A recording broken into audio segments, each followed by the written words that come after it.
I still remember it was my final semester of the university and I wanted to build something real. I wanted to build my first SaaS. I have been coding since I was 13, so I didn't want this to be another side project.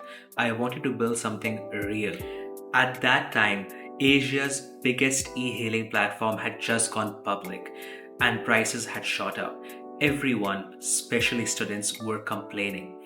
So I thought to myself, I could build a cheaper alternative. I did some basic research and found out that there was no competition. Perfect. I found an opportunity. Without thinking too much, I jumped straight into building the application.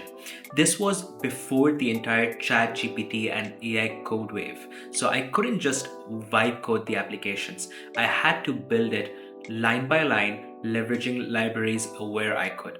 To make matters worse, this platform required two applications, one for the drivers and one for the passengers. So I got some friends in as well, and we spent 4 months building the applications non-stop.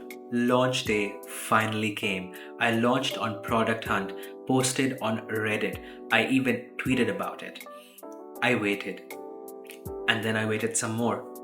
There were no users. Over the period of 30 days, I only got 12 signups. These were people from my initial email list. That's when I realized this was one massive failure. Looking back and reflecting now, I see I made two major mistakes. First, I saw an opportunity because there was no competition. But no competition mostly means that the barrier to entry is very high, which is what it was in my case. It's not that the idea wasn't valuable. The idea was valuable, and in fact, today there is an application similar to the one I developed in the market, except it's backed by VC money. As a college kid, yeah, that was never gonna work. Second, I built the entire thing in isolation.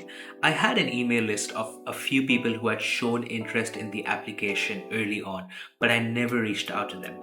I built the entire thing by myself with my friends, and only on launch day did they get to see the application.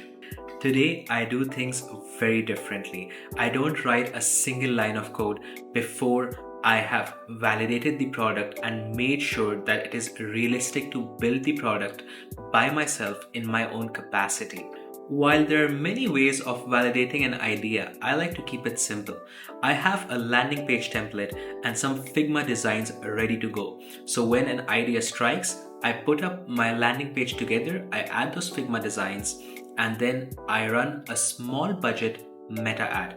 These are just ads on Instagram and Facebook that drives traffic to my landing page. If the conversion rate on my landing page is at least 3% or more, then the idea may be worth discovering.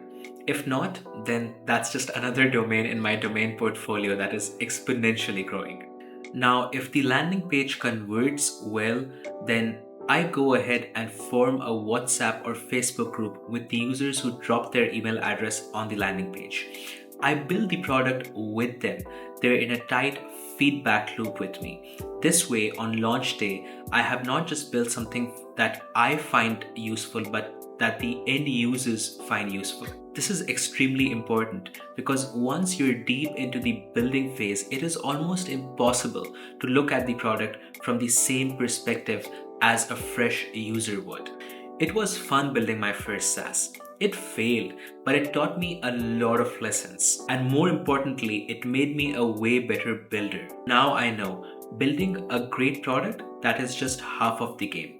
The other half, validating it, marketing it, talking to the end users, launching fast and launching ugly, better than building in isolation. So if you're working on your first startup, don't just fall in love with building.